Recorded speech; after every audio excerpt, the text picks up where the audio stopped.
Have you ever had somebody say something horrible about you online? Maybe something that ruined your reputation, actually hurt you really, really bad, both personally and professionally. Or worse yet, they actually assumed your identity and then said things as they were you, ruining your reputation. Well, today's episode, we're going to dive deep into the critical intersection of digital integrity, personal reputation, and legislation.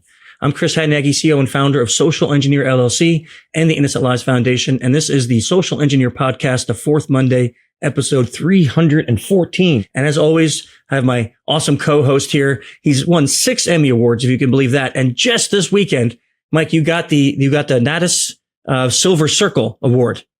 Yeah. You have it there? Yes, I brought it just for the show. I forgot to tell the Congressman, I got this over the weekend in May in Fort Lauderdale. This is recognizing the work, passing laws, including the one that you and I are working on, PTSD, 25 years of service, basically like the Hall of Fame for the Florida, Louisiana area, Suncoast region. I certainly am proud. It was a great event, and I'll never forget it. And for anyone listening, we're going to put in the link, because there's a nice page they put up for you, Mike, with a nice bio and talking about your award and the work you've done. So it's not only a pleasure to have you on the show, but knowing you all these years, it's great to have you now helping bring awareness to some of these amazing topics that we have. Thanks, Congrats. Chris. It's a pleasure being here. I love working with the show. And our guest is a friend of Mike, Congressman Darren Soto. He's a representative for Florida's 9th Congressional District, covering Osceola and parts of Orange and Polk counties. He currently serves on the House Committee on Energy and Commerce and the House Committee on Natural Resources. And some of the things we're going to talk about today is just truly, I think it's going to really resonate with a lot of people that listen to this.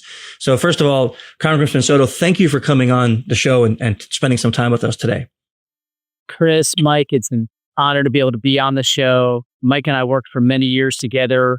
He would find out things from the public that were going on the street.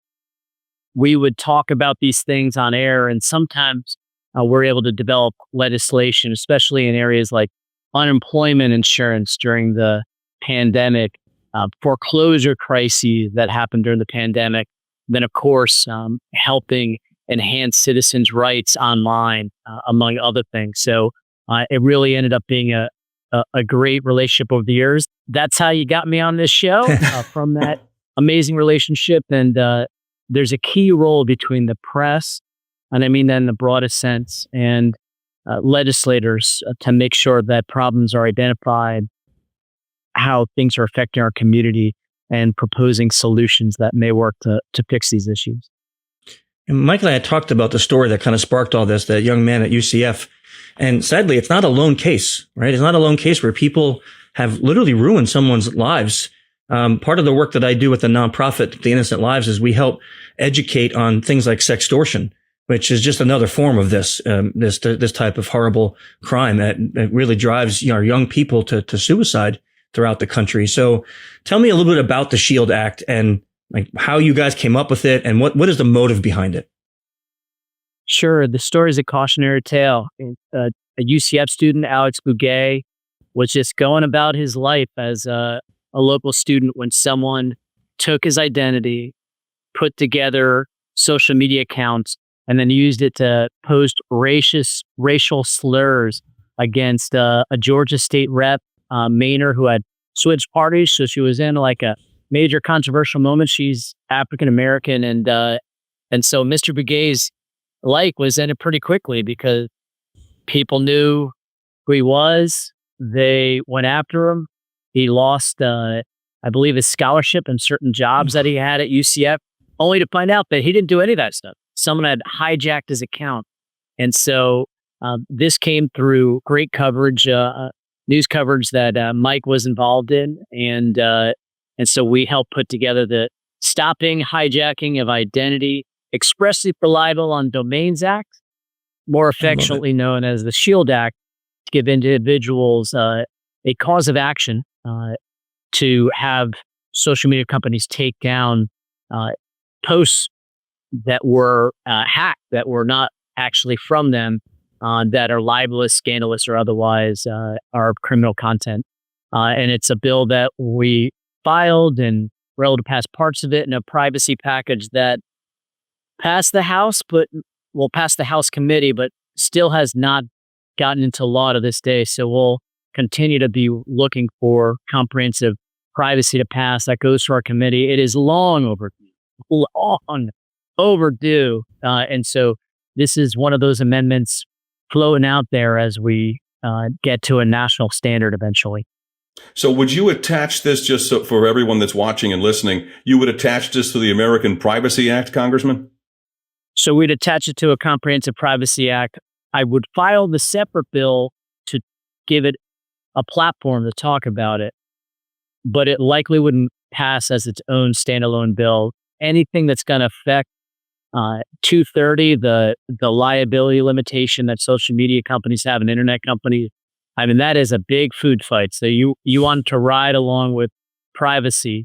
And this is a very narrow exception. If someone hijacks your social media accounts or creates fake ones, think about how easy this is. Get a picture of someone online, take their name and open up a social media account and then just start posting the most god-awful thing. So to this day, it's easy for anyone to be able to hack someone's identity and then, of course, make them be infamous afterwards. And so you need to have the ability to get that content taken down.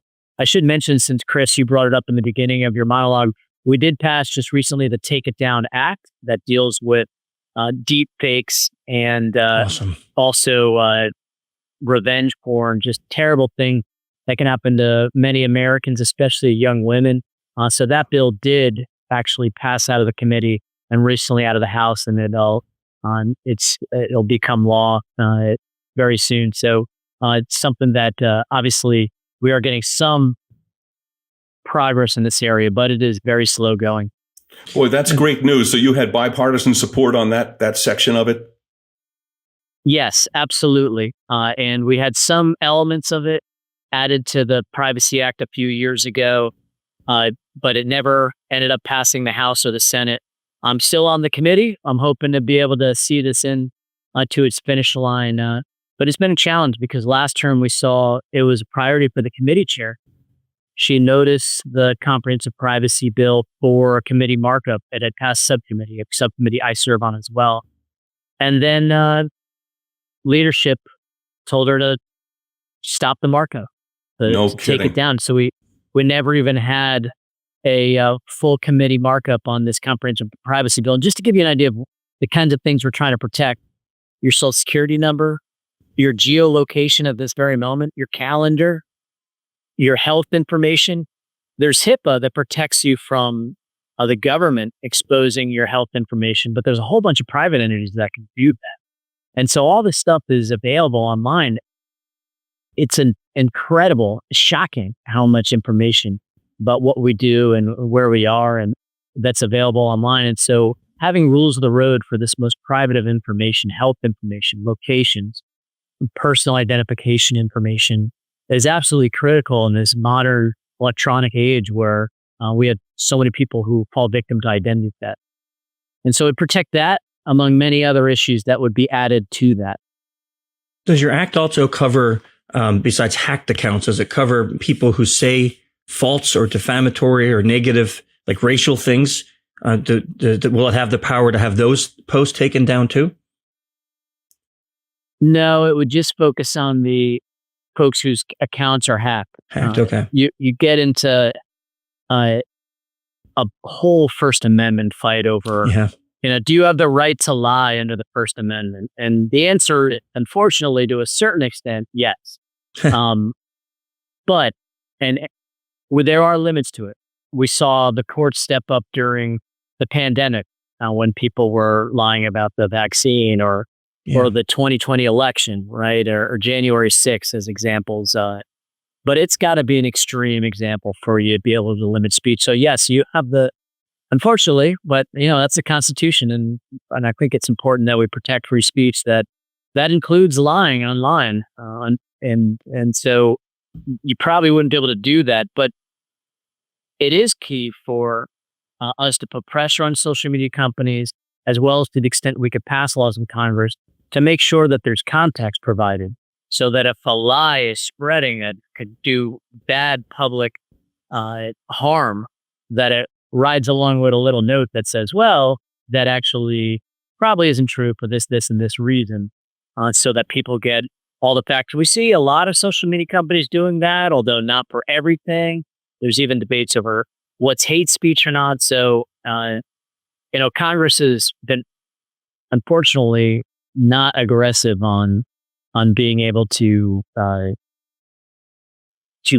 curb all speech that could be harmful. We're still working on just simply protecting private information. There are states that have some laws dealing with this, and now Florida finally has a privacy law online. Ours was one of the states that didn't have it for a while.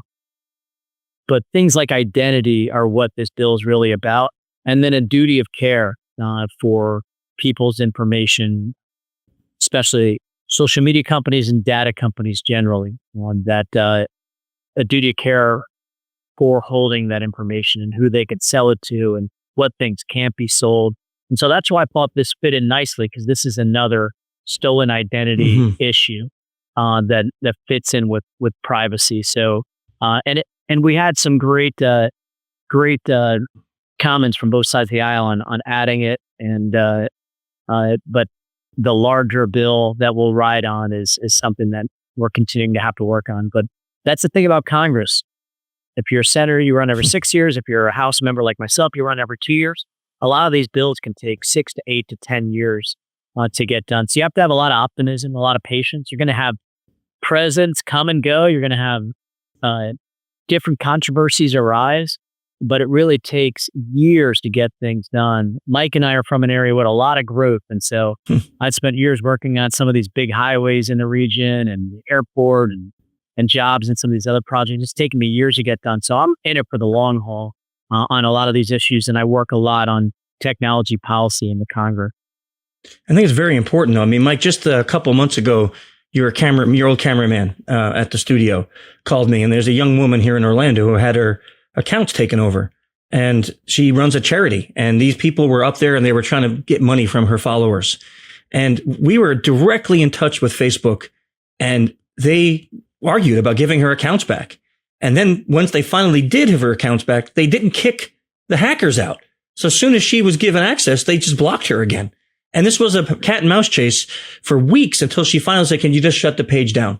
Just kill it." And she ended up having to just kill the page because there was no way to get it back. They just did not work with her on this. And, this is a young woman who deals with a charity that focuses on kids getting bullied and abused. So they were saying some pretty hateful things on her page. And it just, she didn't want to have that message going to people who were following her. So I think it's a really good, the SHIELD Act sounds like a really helpful thing. Like, and if you can get that passed, that can help a lot of people who are dealing with after effects because of these type of hacking acts. And having said that, how widespread do you think this is, Congressman? It doesn't sound like it's one or two. It sounds like the SHIELD Act could be a very compelling tool. We had some staff information that it affects thousands of people, but think about it. What's to stop me tomorrow from going on X or Facebook and creating a Mike Holfeld page, just taking one of the many, many pictures that are online, including one from your latest award, which congratulations. Thank you, sir. Or maybe one with the Emmy, right? One with you and the Emmy. And then just saying god awful thing. Now, I think, Chris, you had mentioned also hacked accounts generally. Congress can be more proactive in stopping hacked accounts. And technically, these are violations of the terms of service already of these social media companies. There's not a major social media platform out there that doesn't have rules violating hacking other accounts. And so that in itself, there should be a duty of care under law and a duty to take down a hacked account. And whether Congress would get involved in what kind of penalties beyond that, that would be something I think, we'd have to look at. But I definitely think for a lot of these, injunctive relief does a lot. And then individual cause of action against the folks who did it can be a big part of it. But taking down a lot of this stuff is one of the biggest things that most people just want to do and want to happen quickly because it is wrecking their lives. Yeah, one of the largest breaches, this has happened quite a few years ago, was an Iranian hacker group set up a bunch of LinkedIn profiles for attractive female reporters. And then they reached out to 4-star generals that were of retiring age and wanted to interview them. And they did all these interviews over the LinkedIn platform. And it was all questions, and there was a team of them. And they would do these interviews on different topics, but topics that would eventually intertwine. So the general felt like, I'm not giving out too much because I only gave this person this much, but then the next. And it was all facilitated through social media and fake accounts. So that was used as a nation state attack against America. So that's, and besides the personal stuff that can really hurt somebody's reputation or even their life, now it's also it's a tool of war in addition. No doubt, when you think about what the internet provided to bad nation states to be able to hurt our country, they're even more prolific now than there would be 20, 30 years ago. Yeah. I do think the pendulum has swung the other way, though, as far as people, how can I say, trusting everything they see online. Yes. Yeah. Now we're at a point where no one trusts anything online. And that's where some of these both privacy and fidelity types of bills end up becoming important. Whether it's, and a lot of it can be done through disclosure, like requiring a labeling of a altered image or an AI image, or at least community notes, so people know. I mean, you see some crazy interactions between former President Biden and Trump online that are like totally made up. Yeah. They're usually something hilarious, or some of these Oval Office meetings where they're highly altered. I do think that we as a Congress have some duty to make sure people have some way to sort through basic facts, not the gray areas of debate. And there are many that I may not think are gray, but I recognize that it's gray as far as the American people is concerned. But what's not gray is if something is an altered image, is an AI image, or is not the person who they say they are. It's actually, a fake news organization from Iran rather than a legitimate news organization. So these are the areas that I think Congress needs to be more aggressive on. I just saw a report, Congressman, this morning where a woman thought her daughter was being kidnapped and she gave away her life savings because she thought she was going to be killed. They used the AI technology, and the woman swears it sounded just like her daughter. And we all know AI can be convincing, not only with the video, but the audio. There's no doubt about it. Do you think we need more legislation going forward to adjust to the evolution that we're seeing in technology? So a lot of these things are already illegal. They're already fraud. And a lot of it, if they're using the phones or the mail, are felony, right? Federal crime. I think where we need to do a lot of work is making sure, especially our seniors and some of the most vulnerable folks are aware of the scams that are going around, because the best laws in the world can't protect someone who, gets a call from a stranger, has a full conversation, may not seem like anything's amiss. This is a lonely person who may not have their family around. And meanwhile, they gave away what their maiden name was, what their first street they lived on, all these security questions, or even AI to use that whole conversation, to use the words they use to then change an account or call up and change some financial situation. And then there's a whole host of scams to try to make you think you owe everything from money to the IRS to by the way, what is it? The SunPass. We constantly get these texts about SunPass. Like, that is a state-related quasi-state agent, and it's a private company that has a major state contract, right? And yet, Floridians, from me to the governor to our 2 senators to thousands of millions of Floridians, have gotten these texts that you owe money to SunPass, and it's coming from an obscure number. And those are other things, like, is it an international number? Obviously, SunPass wouldn't be telling you about a fine for international. And few companies use text messages or calls to address things. Most of the time, it's in the mail, right? Or it's through an email. And usually you have to sign up to get information via text. So there's at least some way to awaken the consciousness of that individual. But seniors up to be very careful. And then lastly, on social media, you have a bunch of folks who end up posing as movie stars from back in the day, or musicians and other beautiful people, and then take advantage of seniors. I had Paul McCartney reach out to my mom a few times. I was like, Mom, Yeah. it's not Paul McCartney, but it could be. I'm like, no, it is No. definitely not Sir Paul. Yeah. You know, Yeah. and then just to make sure she stopped, like, because it would a fake Paul McCartney account would comment on some of her posts, and she got so excited there. And like, she's sadly a widow, and she was always a big Paul McCartney fan. So I was like, Mom, you gotta block this person. You can't talk to him. And what worked finally is like, Mom, this could be some like fat crazy person who's sitting in their basement, looking at nasty pictures all day and then thinking of you. And she's like, oh, when you see it that way, it could be another woman, and that's not your preference, right? So that finally got her to be like, oh, that's right. It's definitely not Paul McCartney. And no, right? So like, these are conversations we have to have with our own family members, Yeah. as well, especially those who are older. Think about it. There was just telephones that began when my mom was born. And now you have the internet, AI, all these other things going on.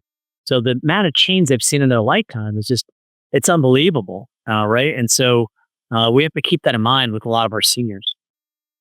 That's so true. And Chris, you've seen this. Yeah. The seniors are not tech savvy. And the technology has moved so quickly over the last 15 years. It's incredible. The smartphones, the AI, I mean, the technology you investigate, Lord, it just keeps changing. Yeah. And big time. And it's, they go after what works, right? I mean, that like you said, Congressman, if you have millions of people in this state who received that text, all they need is a 1% success ratio, and they're making unimaginable amounts of money. Right. So it's not like they don't need millions of people to click. If they sent it to 10 million people and 1% entered their credit card information, they had a pretty good payday for sending out a few million texts. Right. So it's sad that they're not really the numbers of people that fall for, from what we see here at our company, just keeps growing because they become more and more believable.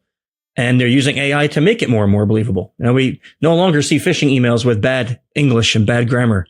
And it's perfect now because they're using ChatGPT. So it really comes, I guess, maybe asking you, like, what's next? So now you got this act that you're trying to get engaged. What's up next? What's coming down the pipe for you? So cybersecurity, AI are two other areas that we're going to have to work on very closely, and protecting our young people. Yeah. So the federal government gets millions of hacks a second, especially in defense and in telecommunications, and then private companies, giant private companies, retail, energy, healthcare, you name it, are constantly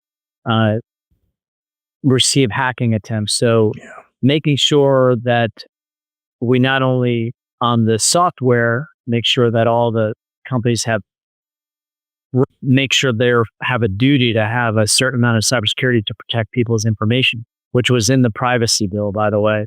But also, when we're talking about state actors, make sure U.S. Cyber Command is helping them, right? We expect, IBM or Walmart to be able to defend itself against a few hackers here and there, but do we really expect them to be able to withstand China trying to hack them, or Russia? Like, that's where we have a duty as well with U.S. Cyber Command. And this is emerging over time. And then the hardware, especially in our telecommunications. There was a lot of telecommunications equipment that was bought from Huawei, and we now know that it was used to hack all the major telecom companies. You had lately SolarWinds was a big one.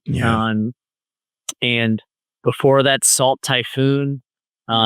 Then AI, that's where these disclosures we were talking about become so important. We're not going to stop the use of AI. It's going to be important to continue to our competitiveness and for solutions to society's toughest problems. And for technological advancement, especially as a free democracy. We don't want authoritarian regimes to be the only ones with good AI. That would be a scary thing.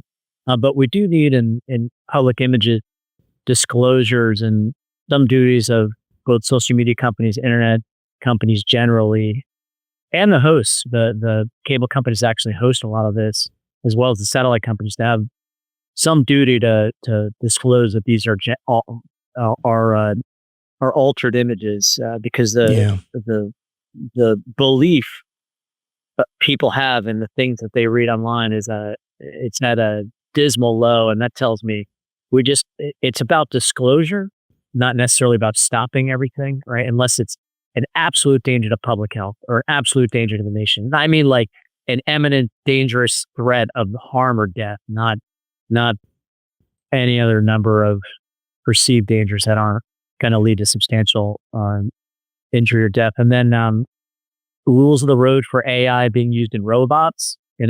Isaac Asimov said the first rule should be do no harm to humans, right? And I bring that up sometimes in committee that, as we're working on these things, there needs to be some rules written in the code to protect the human race, because we will get to a point one day where AI can do more on its own than what any individual can do. Maybe not we as a collective. And so we need to be prepared for that. And that may be a good thing as we're helping do, imagine space flight and helping solve the most difficult diseases. But we do need to have some limits on that. And then lastly, kids. Like seniors, kids are the other very vulnerable population, because they're all starting new, right? There's 16-year-olds and 14-year-olds every day, right? We don't expect them to know the world, right? And so it's a constant requirement for parents to utilize the tools that they're given. There's a bill that's going through the courts right now, or a law going through the courts, where Florida has banned kids under 16 for social media. I have mixed feelings, but I definitely think at least 14, right? Like there should be a point when these kids are too young to do that. But the court's going to help us illuminate what is too young, right? If there is such a thing. And then we need to make sure parents not only know the parental controls, but this is the biggest thing I'm finding. The kids know more about the parental controls than the parents. Yeah. So parents set things and the kids just run loop-de-loops around it. And the parents don't even know. It's not their fault. This is hard stuff, We didn't all sign up to be technology experts as well as parents. So we have a lot of struggle. So whether to do these things as a default that you cannot change and how you do that, it's going to be tough to stop smart kids from getting in trouble, right? Or kids who make a mistake, right? I don't think society stops that in a lot of different ways, because people are going to learn the hard way. But we have to empower parents as much as we can. So, Congressman, if people listening to this want to know more about the SHIELD Act or just connect with you and the things you're working on, what's the best way for them to do that? They're welcome to reach out to me through our website, which is www.soto.house.gov. Okay. And you could email my team about that. For constituents, you're welcome to reach out to one of our 2 district offices in Kissimmee and Orlando as well. And, we as we get closer to a privacy bill moving, which may or may not happen this term, that's when you'll see me. I'll strategically file it a few weeks to a few months before a markup, because it's really an important policy, but the bill itself is messaging to get it as an amendment onto the major bill. Mm-hmm. In a comprehensive privacy act, there'll be literally dozens of bills that then will be amended onto it. And that's how we make these things comprehensive. So this is the only one I plan to add, and I'm on both the subcommittee and the committee, Energy and Commerce, that oversees it. And Energy and Commerce oversees most of the technology issues, from AI to social media reform, to autonomous vehicles, drones, data centers, cybersecurity, you name it, because we regulate every Fortune 500 company in the country. And I'm fought to get on that committee because it's a great committee to help recruit more jobs for Central Florida. But it also gets me involved in every aspect of technology you can imagine. Excellent. Well, Mike, you were right. I think this is a timely topic.